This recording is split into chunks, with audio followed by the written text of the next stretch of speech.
You are now tuned into the sounds of Big Nate Sports Talk. It's on all the time, anytime.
Thank you, Mr. Anthony Handy, for that wonderful introduction. As always, good evening, ladies and gentlemen. It is your host, Nathan Snell of Big Nate Sports Talk Podcast. Another episode, another day, another dollar. Hope you're all doing well. Hope you're all staying safe. In this episode, I'm going to create some chaos. As we're creeping very close to the end of college basketball and what seems to be a never-ending soap opera, I should say, of if we're even going to see a WNBA season this year. WNBA mock draft is officially live. But I'm going to have a very special guest with me in just a few minutes. But before we get into that, there's a few things I want to say up front. The last episode you saw from me was with Sean Spence. I want to thank him for him joining me. We talked about Jerome Tang, who was fired from Kansas State. That video should be up. I apologize if it wasn't up at the time. But it should be up. If not, I do apologize for that. Please continue to like, comment, and subscribe for future content. And also, too, I do like the support I've been getting on the Maryland recap videos I have done covering the last few games, like the University of Maryland College Park, covering the Maryland women's basketball team. It has been fun. They are playing today as we're recording this video. They're playing the Oregon Ducks as they look to get their revenge, as Oregon did beat us a couple weeks ago at College Park for the Big Ten. We're in the Big Ten tournament. We did get a first round bye. We're playing them in the second round. Maryland should win this game. I do feel like this is a good win for us. We do need a win to kind of help us and solidify us as we wait to see how we look seeding wise for the NCAA tournament. Ravens and Commanders talk. We'll get into that at a later date, as well as the NFL draft. But that is enough talk. Ladies and gentlemen, I got to bring on my guy, 1/4, I should say, excuse me, my apologies, of the Best Damn W show. And I think one of the best women's basketball talk shows in the country.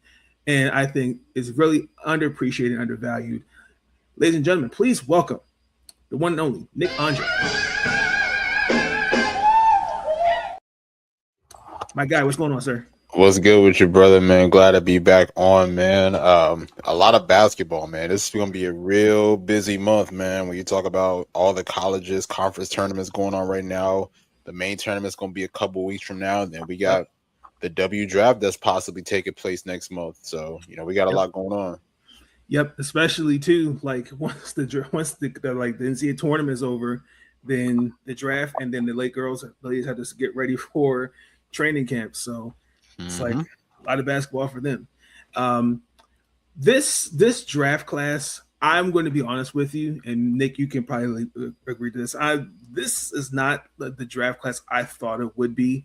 After the first four players, AZ, Lauren, Olivia, and then Awa. After that, maybe you can put Kiki Rice in there, Cody McMahon. It's a role players draft class. Honestly, this is not the draft I thought it would be compared to 27 and 28s. This is more of a role player filling in the depth pieces. Would you agree with that? I think you make a valid case when you say that. That's why I think honestly, if probably from like 4, maybe 5 down, like it was really a toss up because even a lot of mock drafts that started in like November, like they may have had this person top 5, they might have had this person top 8 or whatever it is, and then now that the season's now over and now we're going into conference play, since that point from November to now, like I'm sure everything has fluctuated to now some players have dropped in the draft, some players have elevated their stock. So I mean, I definitely agree with you. I mean, like when you think about the star power of what we saw in past years, like in particular 2024, where you talk about Caitlin Clark, Angel Reese, Rakia Jackson, Cameron Brink, like you talk about the star power that was in that draft class to where it is today. I mean, now look, I do think that there's a lot of great players in this draft, but obviously they're probably more like not going to be franchise players per se. But at the end of the day, we still have some game changers in this draft, so I'm excited to see what could possibly be for them. For sure. I definitely agree with that. Now, when I made this, I went forwards and backwards and forwards because a lot of people, and I blame Twitter mostly for this, Twitter, because I call it no man's land. There's no common ground. And for the number 1 overall pick, the Dallas Wings select NA, non-applicable. Non-applicable is going to be a great player. They can spot up from 3. They can rebound. I'm just kidding. No. In all seriousness, I'm going to say they're going to take AZ Fudd. I think it's going to make more sense. I think Dallas kind of has the bigs that they already have. One player I think we're not really talking about that they have already, and she didn't play this past year. She sat out. I'm curious to see if they're going to if she's going to be playing this year. I draw a blank on her name already. She was a first round pick, if I remember correctly.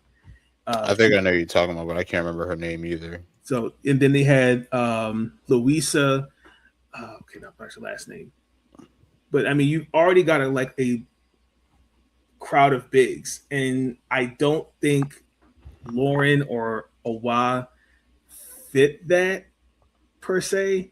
I do think you could probably get another shooter, and I think AZ makes the most sense here, in my opinion. I could see that. We all know I think AZ is the most complete player. My only thing is as he transitions from college into the pros, same thing with Paige. It's just the injuries, especially with AZ having her injury history that she's had. But I think she will transition well. She's a great shooter, great ball handler. I think really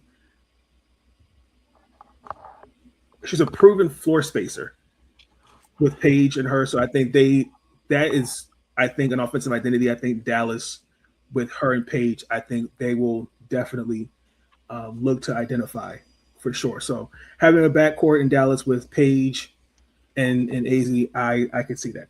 What are your thoughts? It's still a toss-up for me as far as who I want number 1, but it's definitely probably between AZ and Awa to me, just my opinion. But AZ is not a bad fit for them. You talk about how AZ has elevated her game over the past couple years, and I think that was probably the only knock that we had on AZ Fudd was that we didn't see her at her best, honestly, because she was hurt. She was in and out of the lineup. So obviously, health concerns. I mean, that's obviously a concern for most people who are looking into the draft. But you look at when we saw a complete AZ Fudd, like fully healthy AZ Fudd, what happened? UConn won a championship. So her playing a huge role in that, and then of course elevating her all around game plus her leadership this season. I mean, she definitely makes the case to being one of the top picks, if not number 1 per se. I mean, obviously she already has that connection with Paige Beckers, as the two just recently won a national championship. The thing about AZ that stands out is that AZ can play multiple roles on offense. Like AZ can be your floor spacer, she could be your player moving off ball, she can the dribble. Even honestly, I mean, she can also post up as well. I mean, she doesn't display it a lot, but yes. I think that she's really good at possibly playing inside the 3-point line. So when you talk about offensively, AZ is super complete. And then also, I mean, we saw how much she's also gotten better defensively as well. I mean, obviously her defense, in my opinion, played a huge role in UConn's championship run last year. You know, being able to guard ball handlers, being able to defend wings, but just also using her size, using her wingspan, you know, just to be able to create turnovers, using her attention to detail, her quick instincts. So AZ, like, I'll be real, you really can't go wrong if you pick AZ, in my opinion, because she's a player that showed that she can make an impact in winning. I mean, obviously not even just, you know, win a national championship, but also keeping UConn afloat throughout the years, even during the times when she was hurt, or you know, or even during the times when she was like in and out of the lineup. You know, like just being able to make an impact in some form or fashion. My only thing is like with picking AZ, like it does make me think about what is the future now for the other guards, more so particular Arike Gumbawale. If you ask me, I do think that it's her time to head out. And also shout out to Arike who just won a rival championship with the Miss. But I do think that her time in Dallas should be done. And I'll be real, I think Arike is still a great player to the point where I think that she can make an impact on a playoff contending team. I think now, especially at Dallas' situation, you have back-to-back number one picks. Like it's just time to move in a whole different direction. Yeah. So if you do put AZ in that role that Arike was in, you know, I think that benefits everybody on Dallas, if you ask me. So I'll be real. I mean, AZ going to Dallas is definitely a good move just because of the fact that she can impact winning. For sure. The player I was thinking of, I couldn't get off. This was Awak Kyrie. That's who it was that sat out. Oh yeah, yeah. So yeah, she's been out of the lineup too. So that's one player, and then they cut Tierra McCowan early as last season. So they got a lot of questions as well, and we don't even know who they're going to protect as well. Because I think we don't even know how many players that you could actually protect going into the expansion draft. So should be interesting. The Minnesota Lynx, the Chicago Sky actually had this pick with Fee going to be out for several months as she got surgery. It was announced before on arrival. I initially had Olivia Miles. I felt like they could use another guard. I thought they could use some shooting, personally. But because of Fee's injuries, and she put a damper on things, I went with Awa Pham.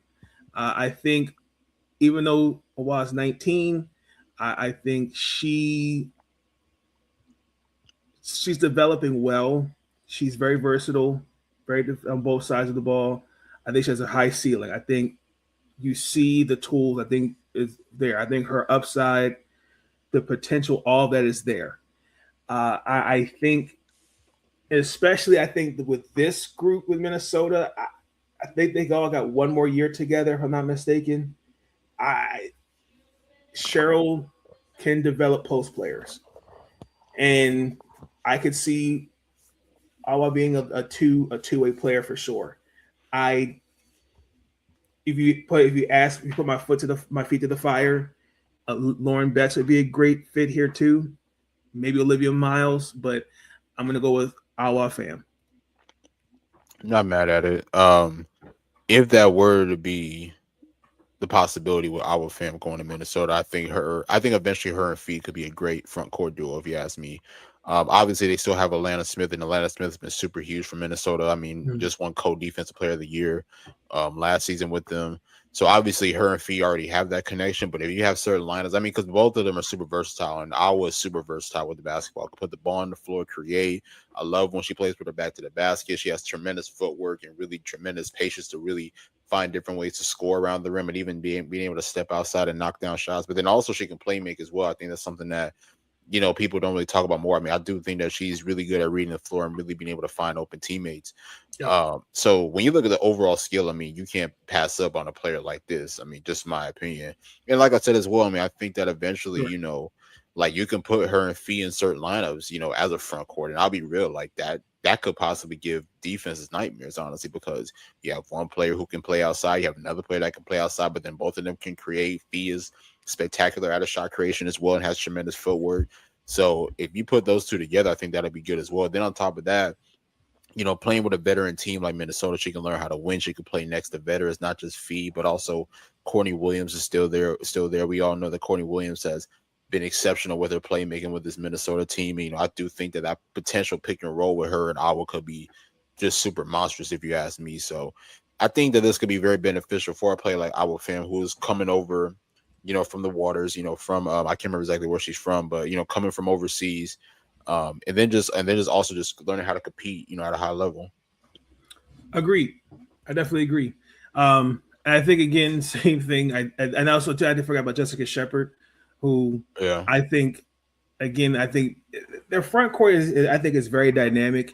It's just their again, if you're getting ready to go into free agency, and then I don't know how with this new CBA, it's going to be really interesting because I don't think you can keep this team with the way how it was this year and even going into the finals together. That's just how I'm looking at it. So it's going to be interesting. The third overall pick. I don't even know who had the third pick. I forgot. Seattle Storm. Olivia Miles. The reason I just don't really know what Seattle's going to do. First and foremost, I want to say this. I don't know who said it on YouTube. Somebody said that it was like a 3-year period because you have Dominique with rebuilding. First and foremost, that's disingenuous. Because rebuilding, you got to identify what works alongside Dominique. Right. You just can't throw random pieces at the wall and hopes it sticks. So, and also, I mean, you just can't rush the process though either. Like, you know what I'm saying? If it's going to take, I mean, some teams it takes them 2 years, some teams it may take them 4 or 5 years. You never know. So, I mean, you just gotta allow the process to be what it is. I mean, if you guys can contend for a title, then cool. But if you guys need some time for your young players to grow and figure out how to win, then that's just what it takes. Thank you. And I think honestly and truthfully, I think with Olivia, I think she'd be a good fit for them, and they get another floor general. And like one thing, and I watched it in the final in the playoff game against the Aces. They have. I think Skylar's a great player, guard that can get to the rim, but from a guard perspective, they lack offensive scores. I mean, there's no consistency, and I feel like Olivia gives them that. That's just me. Like, you can't have one game like 20. I'm just as an example. One night you get 20 points, and the next night you getting 8. Like, that's just not. Or, you know what I'm saying? Like, there's got to be some type of consistency. So. And then also, too, I don't really think with last year's team with Noelle, I just don't really know what the identity was. And yeah, and I don't think she used lineup certain well. She didn't utilize players the way she should have. Like Lexi Brown was a good example. Honestly, the Lexi situation doesn't really surprise me. I mean, it's unfortunate, but it didn't surprise me that she didn't get a lot of playing time. Yeah. Any thoughts on did you have any thoughts on the pick for this one? I'll say this though. I mean, originally, like when I was thinking about the draft, I was thinking possibly Olivia Miles could head to Chicago. I can't remember exactly what pick Chicago has, but she could be a great playmaker for them. But if it is the case that she does go to Minnesota, I think it would start to raise questions about who do you center your team around? Is it Olivia Miles or is it Dominique Malonga?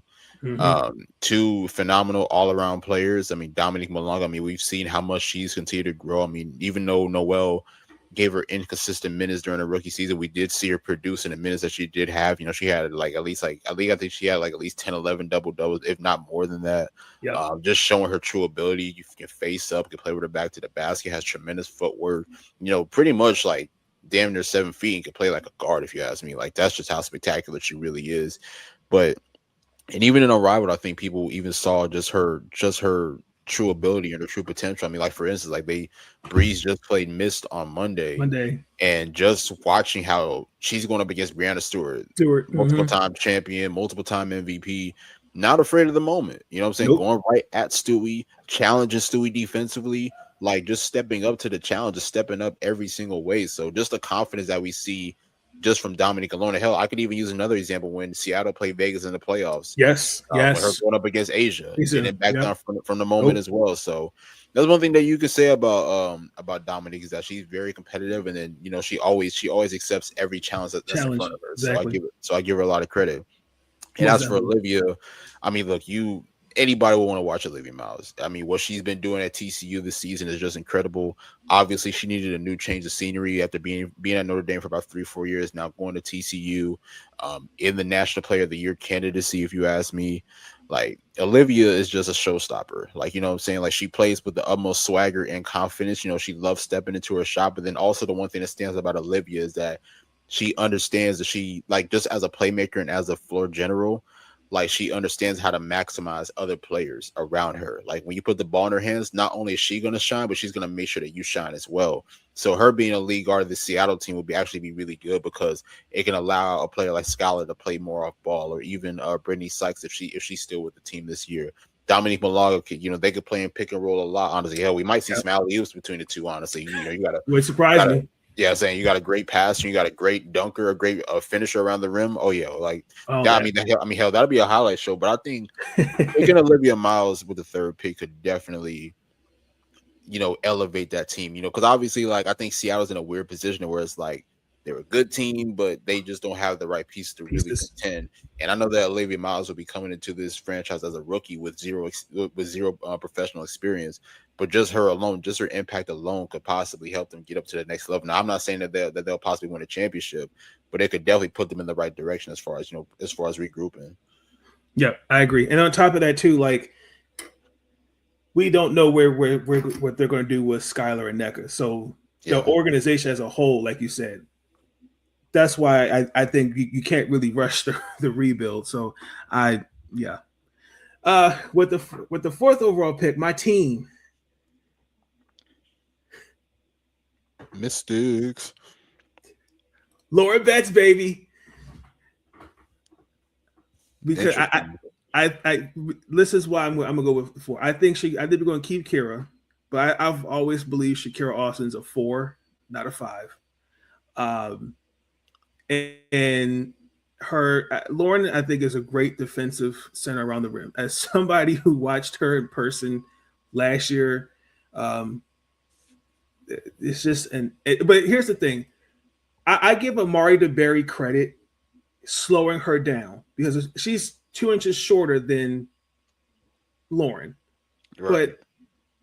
But I mean, there's nothing you could really do against Lauren Betts. Like, no matter what you do, like, and you could agree to this.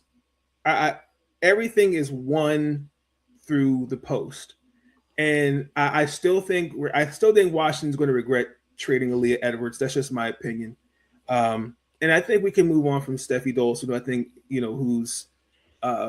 who's been a great vet. But I think we also need to refocus on the depth, and I think really kind of revamp the front court. I think a front court with Kiki, Kara, and Lauren. I think that may be a little slow, but I think those 3. And then with a backcourt with Sony and a healthy Georgia, like, that's a dangerous 5 potentially if we keep Shakira. Yeah, I think that's the biggest question, is if you do keep Shakira, which, I mean, even last year I thought she had a pretty solid season. I mean, we just saw her at a rival with Rose. I thought that she was really solid for them in the starting lineup. I mean, I think the one biggest thing about Shakira was always health, because we already knew how skilled and how special she was, especially coming out of Ole Miss a couple of years ago. But it's just all about staying healthy, if you ask me. So, but the biggest thing about, like, with them getting Lauren Betts, I'm not mad at it. I'm just trying to figure out how they're going to balance the rotation, because, you talk about elite frontcourt players, Shakira, Kiki, Lauren Betts, like these are all 3 high caliber players, and we saw how phenomenal of a rookie season that Kiki Uriah-Finn had. Like, probably exceeded expectations as a rookie, if you ask me. Yeah. So it's just going to be really hard to really navigate and really, like, kind of like balance out those minutes, honestly. But I think all of them can make an impact. I mean, Lauren Betts has proven to be one of the best players in the country, throughout her career. And then, of course, UCLA is having another strong season. They just went undefeated in Big Ten play. Obviously the favorites to win the conference tournament. Yeah, so I'll be right. If you're Lauren Best right now, I mean, you're looking at all the success that you and your team have had. I mean, that definitely puts you in a good position heading into draft time. It's not fair, man. It's not. I always say, man, like she a cheat code. Like the whole that whole team is just a cheat code, but that's okay. And then on top of that too, like the way like last year, Mystic Squad outside of Kira we didn't have the hype outside of Kira, and I think we would get a true. I think having a true center would definitely, I think, make Georgia's job easier. Sony's job, Kiki, even Kira's, even hypothetically, my gosh, JC Sheldon's job. You know what I'm saying? Like, because you could like pick and rolls, different things like that. So it's gonna be interesting to see because that front court, if we do keep Kira, would be dangerous for sure. Right. So and then also just real quick, I mean, I think one of the biggest adjustments, if there is any adjustments for Lauren Betts, is I think she's definitely going to have to adapt to the faster pace of the WNBA. Yes. I think college is a little bit slower, so especially when she has the ball on the block, like she has time to figure things out, whether it's to make a play, powering her way to the rim, or possibly kicking it out to an open shooter. With this fast style of play in the W, like you're gonna have to figure things out with a quick instinct, like right away, honestly. So I think that she'll be fine. I mean, she's a very high IQ player, and obviously with more reps and more time in the W, she'll figure it out. For sure. Absolutely. Most definitely agree. The home of the deep dish pizza, the team that I don't even know what to even really say with this team, the Chicago Sky. I said they're going to take Kiki Rice with the 5th overall pick. I considered the player who is better at life, according to some, than a certain team. And even your player that was at your school last year. But I don't think those are that's a good. I think Kiki's would be a good fit for them. I think they need a shooter, and I think a strong rebounder. Kiki's gotten better at that, honestly and truthfully, and I think she would really do well playing alongside Angel and Camilla, and she can guard multiple positions too. That's something, honestly and truthfully, you didn't really have that last year. We were asking other players to do things that they're not normally asked to do on other teams. So I think Kiki Rice would be a good fit here. I actually never thought about Kiki going to Chicago. I guess I didn't really have her that high. I don't know if I had a top 5, but the biggest thing with Kiki Rice is I feel like we don't really know where her true position is. Like we can consider her a combo guard, but then it's like she may be a point guard, she may be a go-to scorer. Like I think that she has all the tools to play in any role. And maybe that's what Corey Close has always wanted out of her, maybe, but I just don't feel like we really know. But if you're looking at it from a playmaking perspective, it'll be very interesting to me how she plays next to the likes of Angel and Camilla. Obviously, with Camilla, continuing to expand her game, being able to play inside and out. Angel also, can take a little bit of pressure off of her as a ball handler because Angel can carry the ball herself and also play make herself. So it'll be very interesting to see just that dynamic and what they do there in Chicago. But Kiki's a very interesting pick for Chicago, I'll say. Yeah, for sure. And again, it's going to be interesting to see what they even do in free agency because I don't expect most of the team who are free agents to come back after that expose. I mean, you get Haley Van Lith and Maddie Westbeld. Yeah, that's right. I forgot about those two. Yeah. So outside of that, and you still have Ariel Atkins too, who I think is on the roster. Yeah, Ariel. I mean, healthy Ariel. That would be great to play in the backcourt. And that's actually a really great player to learn from, especially with her two-way ability. Like when you talk about one of the more consistent players last year for Chicago, it was Ariel Atkins, especially with her shot creation and just her ability to play make as well. I thought her and Angel had a really great connection last year when they were playing together. So if they do keep Ariel this year, I think that'll be a great player to learn from.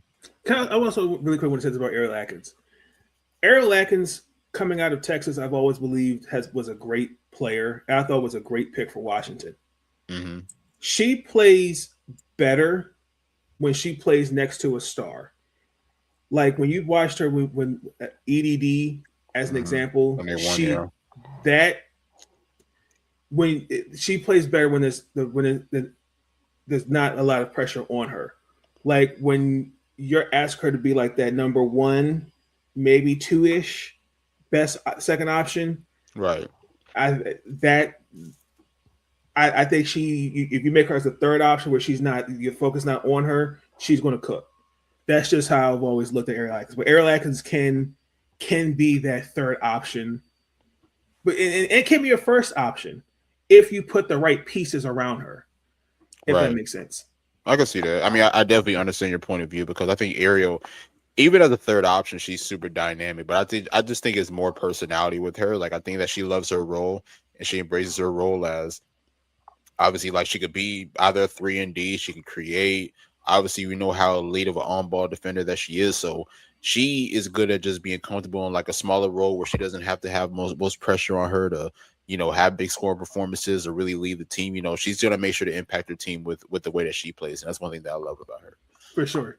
Absolutely. The newest baby sister of the WNBA and our first international ball club in the Toronto, part of the Toronto Temple. And I'm picking the first international player off the board. But I might name drop her name. Nell Agoma. I apologize if I name dropped her last name. I think would be a good pick for Toronto. I mean, we really won't know what this team looks like because it's an expansion team. Right. So without really knowing anything, it's really kind of all that I can say is she's from France. She did really well in the Euro Cup last time I saw her. She's a really good versatile scorer. She's really good on both sides of the ball. I think she kind of reminds me of what Golden State drafted last year. The guard, I can't remember her name. With Kaylin Jen? Yes. Kind of reminds me of her a little bit. And she kind of gives me those vibes. So she's athletic. I think she's going to bring that to Toronto. I did consider Raven. I did consider Medina Adat from South Carolina. Medina Oko. Oko, thank you. I apologize. If I name drop some names.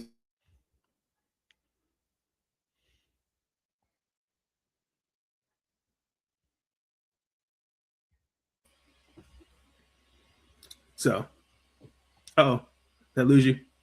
I think you're good now. You were froze for a sec. My bad. Yep. So that's how I'm going with my first international player off the board. What are your thoughts? I'll be right. I have not seen her play yet, so I can't necessarily give any analysis. But I mean, if you're saying that she's a dynamic player, I mean, she could be a sleeper. She could be a sleeper in this draft. And I mean, especially with Toronto starting out, I mean, I think having an international player, coming in, I think that'll be great for them, especially someone who has, previous experience, obviously playing, against other professional players, because obviously, overseas they start out a little bit earlier than what we do here in the States. So, I mean, it could be a good pick for them. We'll see.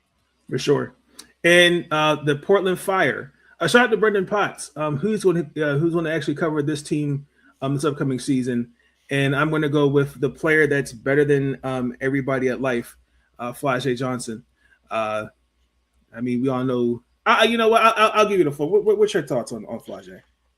I think Flajay is a good player. I will say this though, and this is not just to be mean.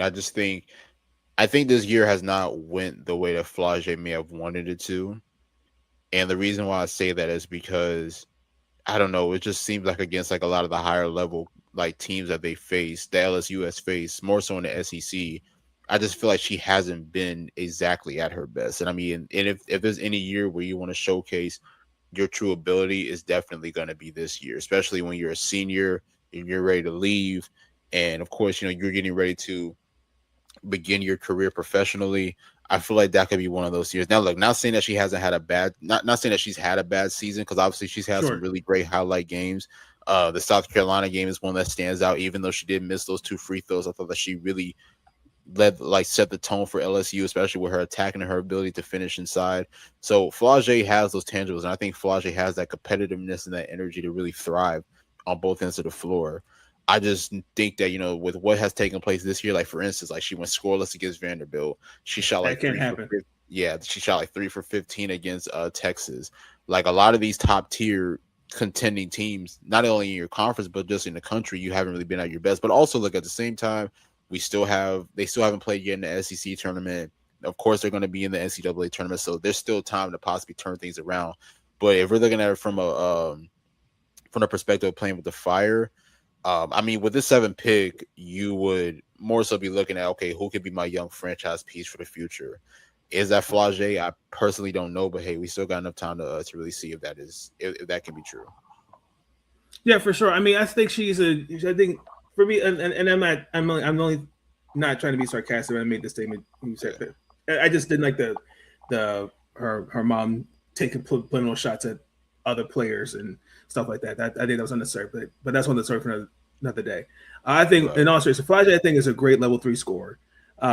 I think she's shown that. It's just consistency, and I think she has she's dynamic. We get to see what it looks like, and I think Portland would be a great fit for her. And again, we don't know what they're building that around, so only time will tell. So we got the expansion draft. So agreed. Golden State, I'm going with your girl, Taniyah Latson. I think she'd be a great fit. What you think? Yeah. I like it. I like what Natalie Nakasi has been building out in Golden State. I mean, you can tell. I mean, you look at last year, like they didn't necessarily even have a star player. Just Veronica Burton just stepped into that star role for them, and guess what? They were able to do the impossible and make the playoffs. Like I don't think anybody expected them to be a highly contending team the way that they were last year, and they have a chance to capitalize off of that this year. The thing about Taniyah is that, like, many people can say that her stock has decreased compared to last year at Florida State, but you got to also look at the context as well. I mean, you talk about a whole new situation to where she was obviously the first option at Florida State, averaging around 27, 28 a game. Just being able to, really take control of the offense as far as her scoring, her playmaking, and everything. Now with this new role at South Carolina, she doesn't necessarily have to carry the heavy load compared to what she had to do at Florida State, because you're playing next to a dynamic playmaker and all-around player named Raven Johnson. You're playing next to an elite post player named Joyce Edwards. You're playing next to an elite post player named Medina Oko. So you have way more dynamic players on your team to where you don't have to do everything, and I think Taniyah has adapted really well, being able to thrive off ball, playing next to Raven, being able to also show her playmaking ability. Her patience has been a lot better as well. And then also taking the challenge of, being a great defender, being able to have active hands, creating turnovers. So Taniyah, I know that Taniyah hasn't really had like any explosive games, like explosive performances the way that she did last year at Florida State. But Taniyah's still making an impact. Like the Gamecocks are not in the situation that they're in right now without the impact of Taniyah Latson. So with this being with her going to Florida State, I think that she can learn honestly a lot. Honestly, because obviously Golden State, they're a team. The one thing that I love about Golden State is that they hang their hat on defense. Yep. And just them thriving on that end, being physical on that end, like they gave a lot of teams and a lot of players issues. Like, I mean, I remember they gave Asia some problems. They gave Fee some problems. They really challenge you on the defensive end. So I give them a lot of credit, honestly. I mean, and I think, especially when you're starting out your career, like with the job that we saw Natalie Nakase do this past year, like I would love it for Taniyah. One thing also too, I think to what Taniyah can bring to Golden State, and I think that's something they didn't have when they lost to Minnesota, is shooting. Mm-hmm. They really lacked a shooter from the guard standpoint. Not saying Veronica Burton can't step back and shoot the three, but I think Taniyah can bring that, and then Tiffany Hayes too as well. But that's true. Also Taniyah is also fearless as well. I think the one thing that she can add is just another guard who can take over on the open floor. Honestly, like Taniyah is known as a finisher, Like she's not afraid of getting of drawing contact around the rims. She's gonna find a way to finish at the basket literally every time. I mean, not saying that she can't shoot from outside, not saying that she can't be a perimeter scorer, but her bread and butter has always been finishing around the basket. And I think just that fearlessness that she brings, I think that could be great for Golden State. For sure, I agree. Washington's ninth overall pick, and it's going to surprise a lot of people.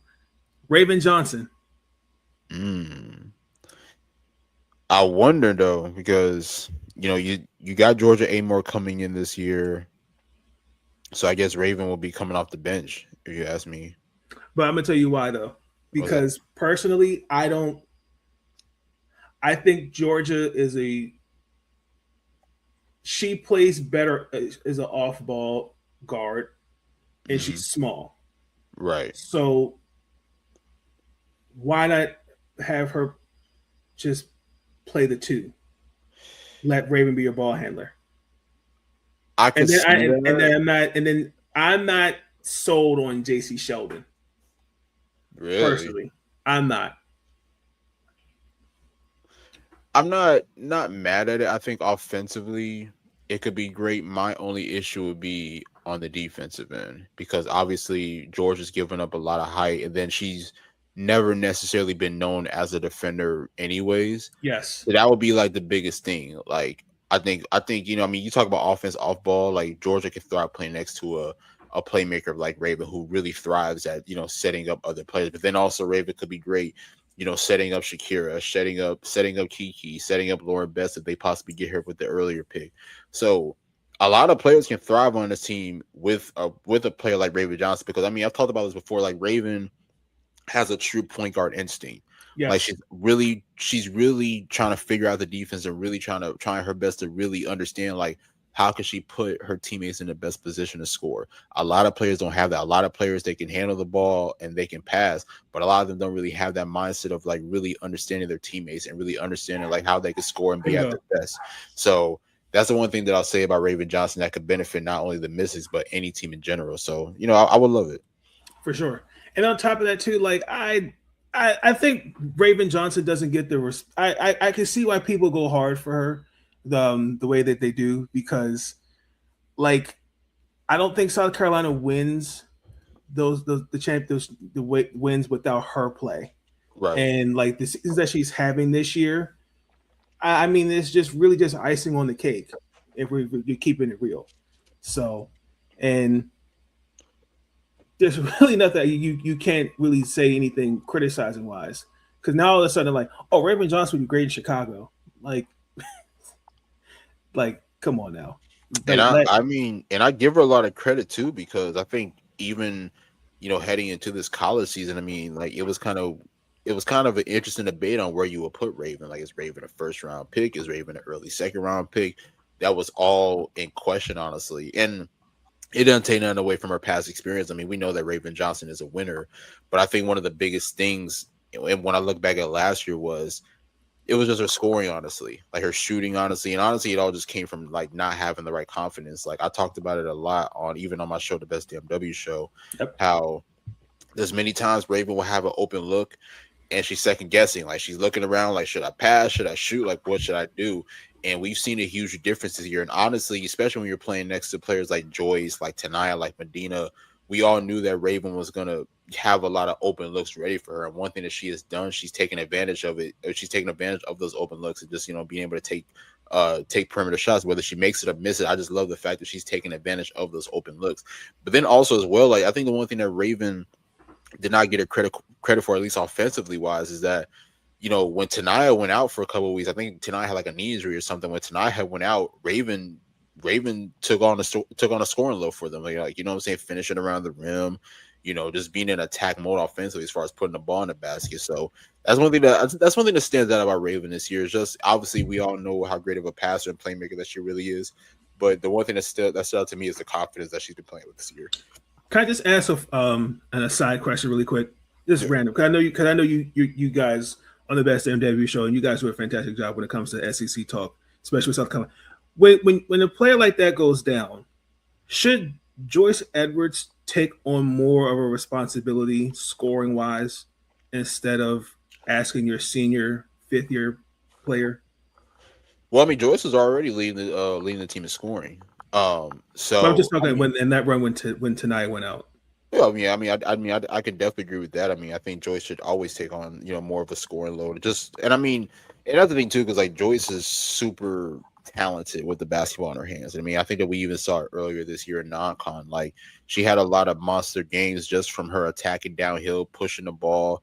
But I think one of the biggest things about Joyce is you can tell that she's still very young. She's 20 years old, so the level of maturity is still not all the way there. Like even though the talent is there, we still don't consistently see the discipline that she plays with. We don't necessarily see the high IQ that she should be playing with, because there's a lot of plays where Joyce is forcing the issue. She's making the wrong reads, not passing the ball like at the perfect time, turning the ball over. So Joyce is talented, but she's still a work in progress. And I think Don understands that too. But also you got to look at the circumstances. Like I don't think we would see this Joyce Edwards if Chloe Kiss never got hurt, because Chloe was supposed to be starting, but then Yeah, that's true.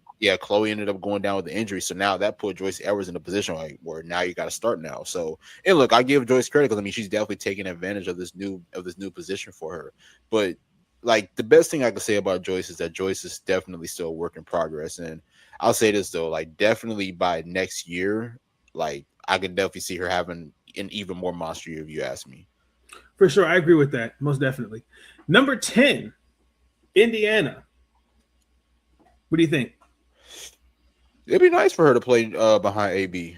We'll be mad at it at all. I'm also one of those people too. Like, if Dawn can do it, I would love for Medina to have an extra year in college, because you got to look at the circumstances. Like Medina just started playing basketball 5 years ago, and even with her having just the skill set and just having the potential and the tools that she has, it's still not well put together yet to me.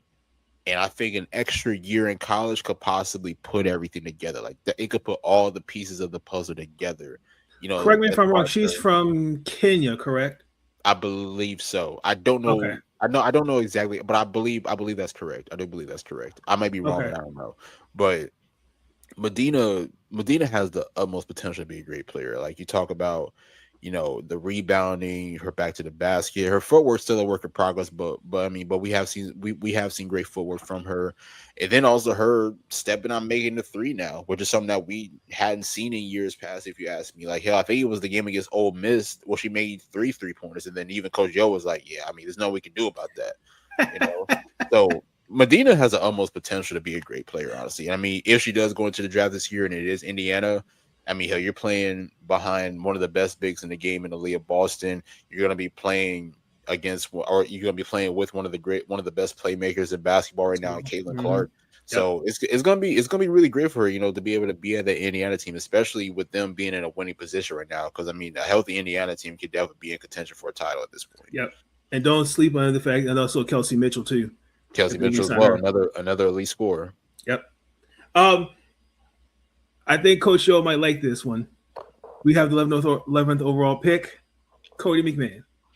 Again, I'm retooling my bench, and I need depth, and I think Cody would be a good fit. I know someone's going to go, well, wait, you have Kiki, you have Lauren. Like, how much more do you need?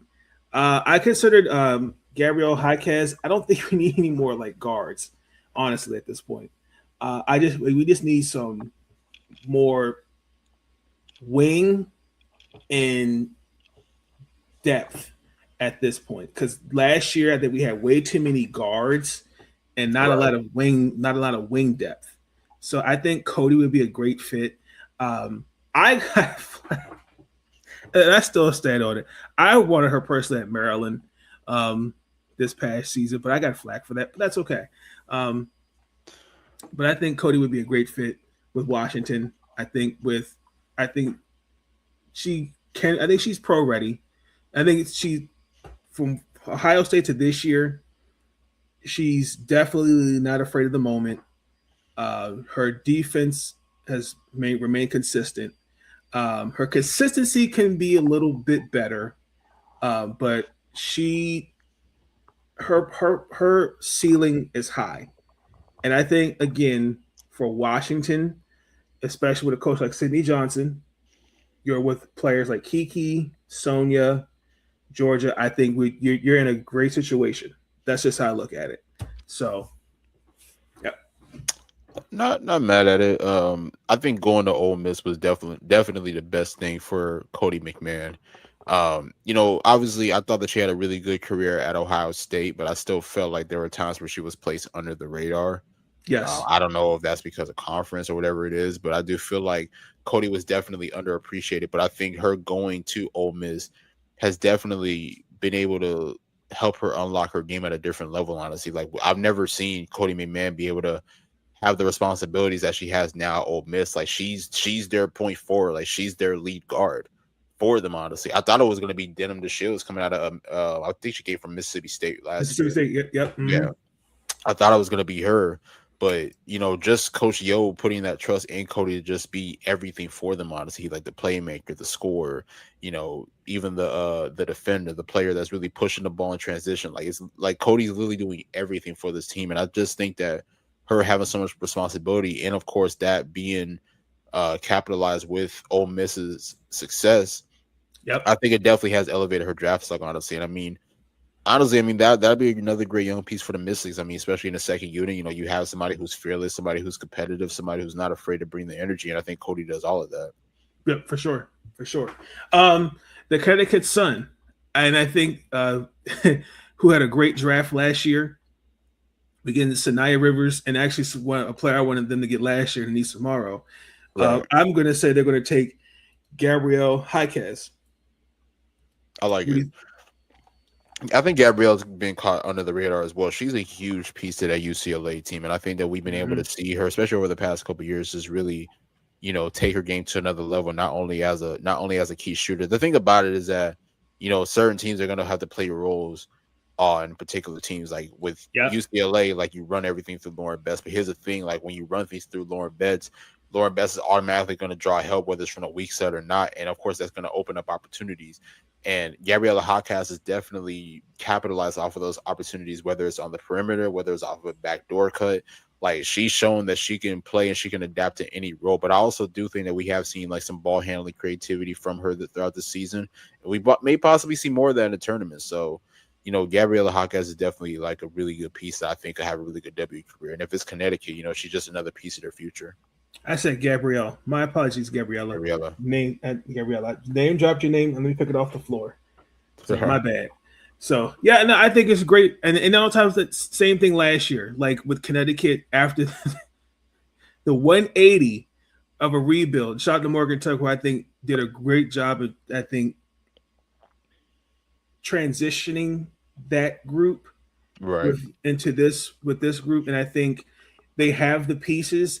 One thing I just didn't know, it's just the guard play. It just was really like a mixed bag of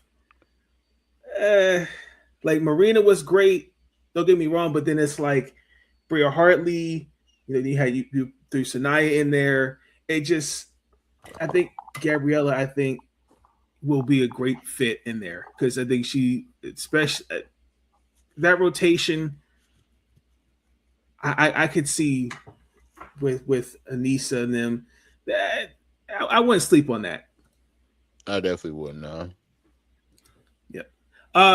This next team, I think, the Atlanta Dream, Marta Suarez.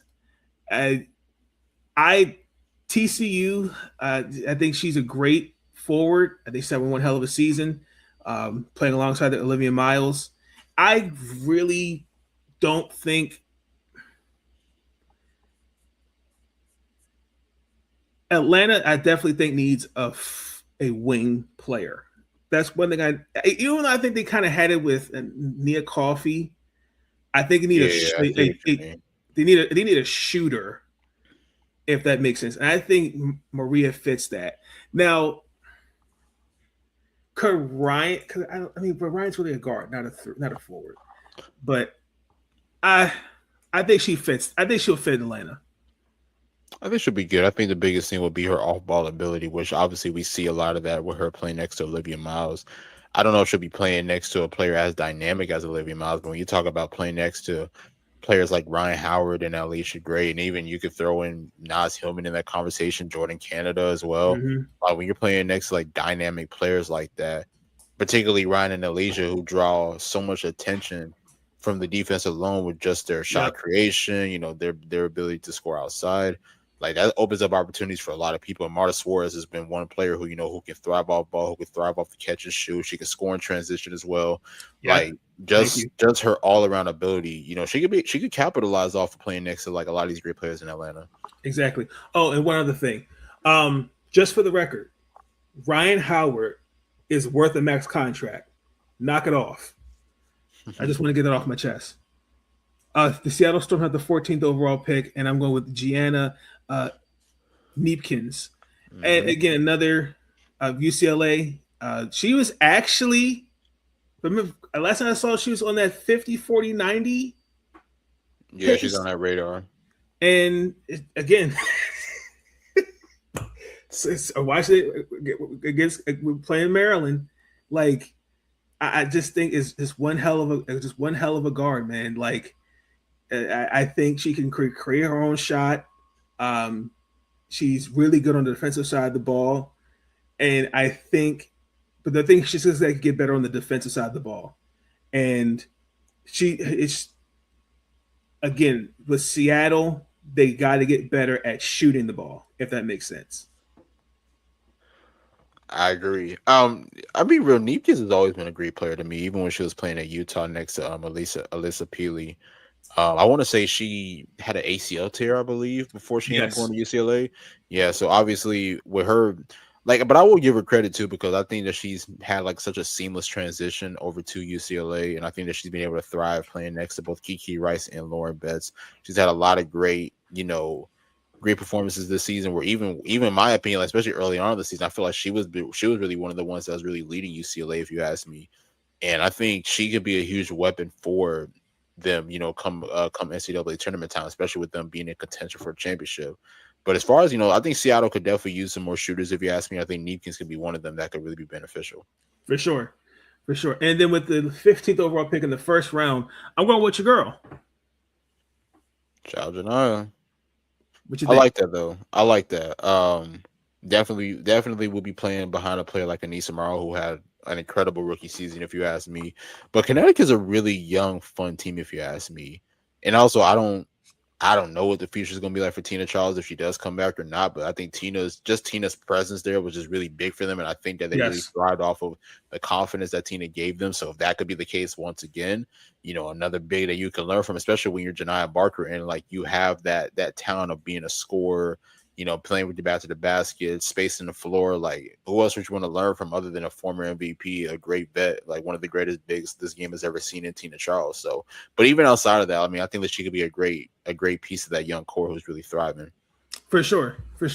And that, ladies and gentlemen, is our 1.0 mock draft. And I just, again, like, I waited to the end of the regular season. I know we're now in conference play, because it was kind of really hard to do one as the season was progressing, because there was a lot of fluctuating, and I just felt like it was like, okay, well, we're now in the conference tournaments, and then we got the NCAA tournament. So we'll see what it looks like after the conference tournaments for sure. But again, like, things can change, and then on top of that too, like, each team's needs are different. Like, you got a team like Seattle, they're in that gray area. Washington's young. Connecticut, they're in obviously they're still now year two of rebuild. Dallas, more, people forget Greg Bibbs' fingerprints are somewhat still on that team. And then you got Portland and Toronto, so they're expansion teams. Chicago, after basically you don't know how that's going to look, because. And then there's Golden State, who I think could be a great attraction for some free agents. So, and then Indiana last year dealt with injuries, but some of those players will be free agents, like Ari McDonald, Ariel Powers. They might be re-signed. So, but who knows? So, it should be interesting. Should be interesting. Before we go to commercial break, and then one final thought. Did want to talk about the WNBA CBA progression. It has been a soap opera, as I said earlier in my introduction, and They have until next week to come up with an agreement. And from the looks of it, I don't feel like it's going to happen. What are your thoughts? Yeah, we haven't seen any progression with this whole CBA negotiation thing. It's just really unfortunate, especially with the season supposed to be around the corner. But at the end of the day, I mean, I do applaud the players, for continuing to stand on their ground and just continue to fight for what it is that they do deserve. Because I mean, these players have helped elevate the WNBA, especially more so recently over the past like 5-6 years. If you ask me, I mean, the ratings have been out of this world. Players are continuing to compete at a high level. We're seeing players elevate their games. We're seeing teams elevate their game, and it's continuing to it's continuing to make the W a huge attraction, honestly. Yeah. So I give them a lot of credit, honestly. So when you talk about like just everything that they deserve, and of course the W not budgeting, I mean, it's just very unfortunate if you ask me. So even like during last year, I was telling people like, man, like just enjoy the season, because honestly, I kind of saw like the position that we're in today. I saw it back like August, September. Exactly.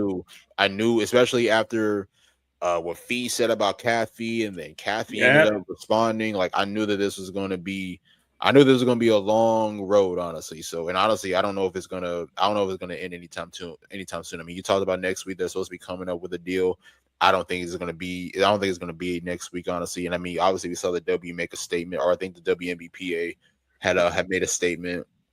So I give them a lot of credit, honestly. But yeah, this is gonna be a long journey, honestly, because both parties are just not budging at all. Yep, I agree.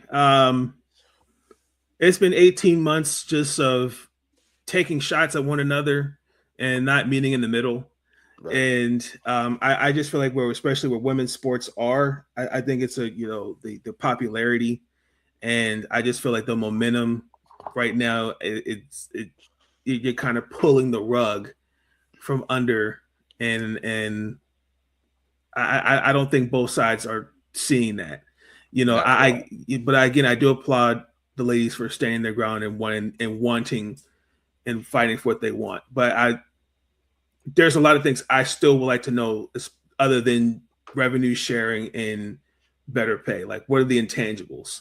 One of your colleagues sued your league, Exactly. sued the league. So like, what about, former retired players, pensions. Right. And I think that's the thing too, because like these players aren't thinking about like right now, like they're thinking about even for like the next generation of players. And I think that's one thing that has stood out about this whole deal with them too, is that like they're looking for the long run. They're not looking for anything in the current moment temporarily. Mm-hmm. Like, it's definitely something that's going to have to benefit them 10, 15, 20 years and even beyond, like, when all of them are out of the league, and retired. So, you got to think about all that. But yeah, you made a great point. You called it around August and September. I knew that. I knew it was a 1, 2, 3 count when Fee came out with that statement, because I'm thinking, well, why are we having those conversations outside of work? And I'm thinking, okay, well, there goes the WNBA season. So, yeah. Yep. You hate to see it, man. Especially, like I said, I mean, the W has been such a great attraction over the past so many years. I mean, obviously people like me, we've been watching it for so long, so we've been able to see the growth of the league, just up front. But, now with this little halt, honestly, I mean, it is a little bit of a setback for them. But I think, honestly, though, I'm actually confident that they're going to come out of this stronger. For sure. Absolutely. I agree with that. Ladies and gentlemen, we're going to take a quick break, and then we're going to get into one final thought. Right back, ladies and gentlemen.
Thoughts are running through my mind.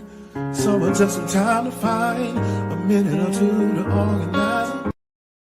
All right, one final thought. So, Nick, actually, you get to be actually the first time you actually been a participant in this. So, one final thought is where I used to say something that's on your mind. It could be something positive, something where you feel like it needs to be addressed, something you saw on social media, TV.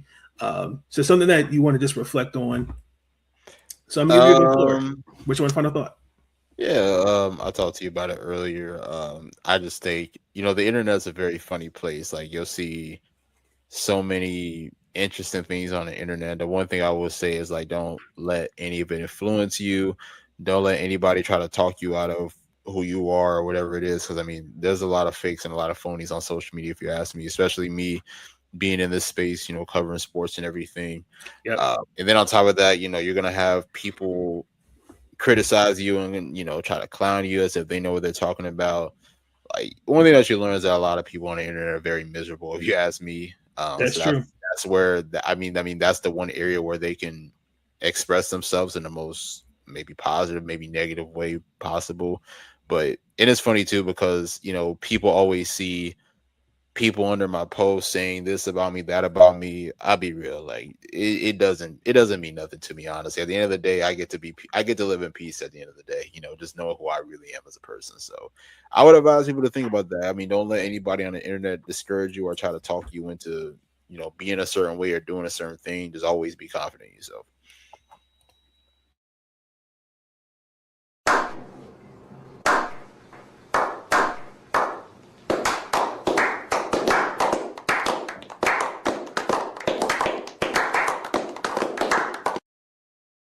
I like that. My one final thought is, and I'm gonna add something to that. Like Nas said at one Nas said at once in a song, "When you're on top, there's envy." Mm-hmm. So That's just a fact. keep doing your thing. As long as the time that we've known each other, I appreciate the work that you've done for the game, what you continue to do for the game, especially covering the game with women's basketball. So keep doing your thing, man. Yes, sir. Likewise, brother. Thank you. My one final thought is, and I'm going to say this from a genuine place: understand what sports media is today and what it was then is it's sad. Like when I be a Nathan Snell or be a Nick Andre or be a Sean Spencer, be a career like people that are genuine and knowing the game, being passionate for the game. Doesn't matter football, baseball, basketball, hockey, doesn't matter. When I'm watching guys on TV literally responding for 5 minutes in about a social media post in defense of of their star player, when you're bringing up, mind you, stuff from the past, and I'm referencing Stephen A. Smith. So he was yesterday's episode, if I remember correctly. He's obviously for damn near 5 minutes talking about I have more clout than every other than anybody. I for 5 minutes because they're showing clips of, well, hey, obviously he played college basketball, and we've seen the clips, we've seen the stats. But did you not think the organization was going to defend or respond to you? Like, I don't think. See, like what media was then and what it was now,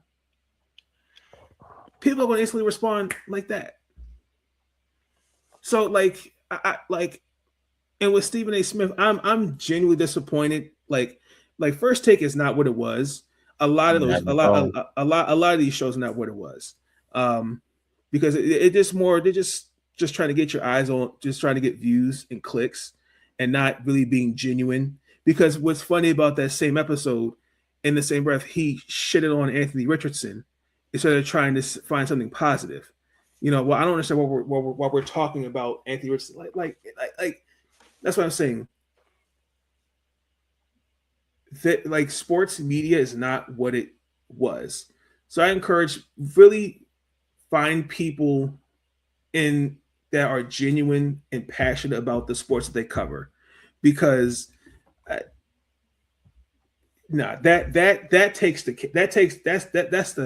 the peak of that is, if that is what sports media journalism is,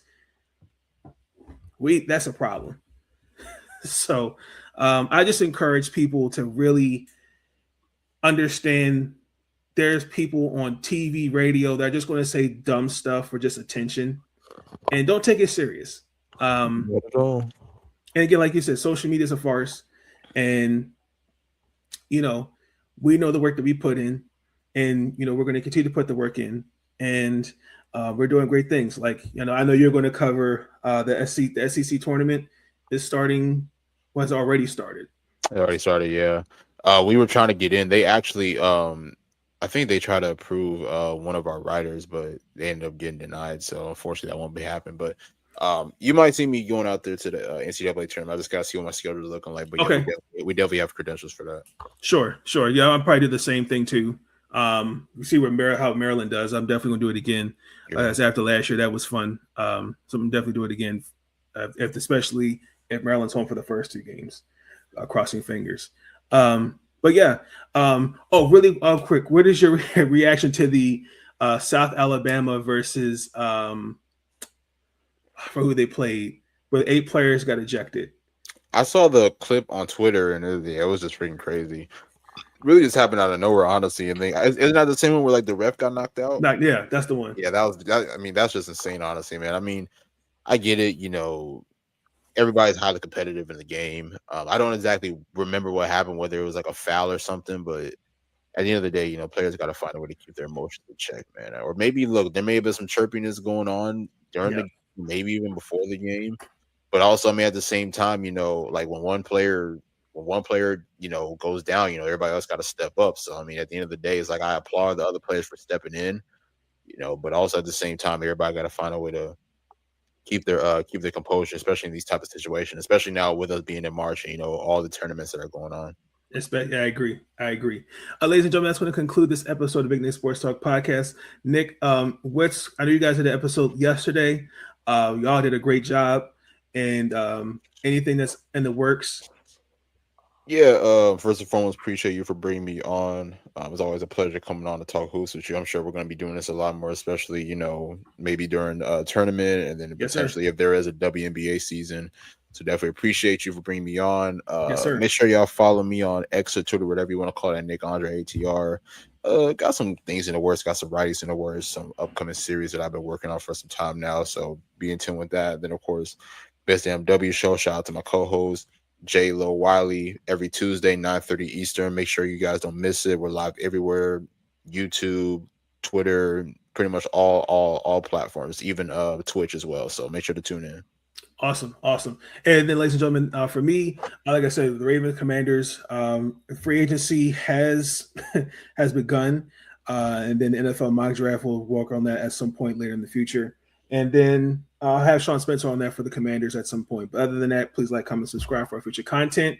And Maryland is playing Oregon, and they're at halftime, 32-31. So gonna have to definitely check out the second half. Yeah, exactly. But ladies and gentlemen, this is going to conclude this episode. Hope you'll have a great night. Have a great weekend. Stay safe and check on loved ones. And March is officially in the air, and the snow is beginning to melt. Thank goodness. Peace out, ladies and gentlemen. Thanks for tuning in. Thank you for tuning in to Big Nate Sports Talk. If you enjoyed that episode and you want to see more content, be sure to like, comment, and subscribe. And I want to thank you. All I want to do is say thank you.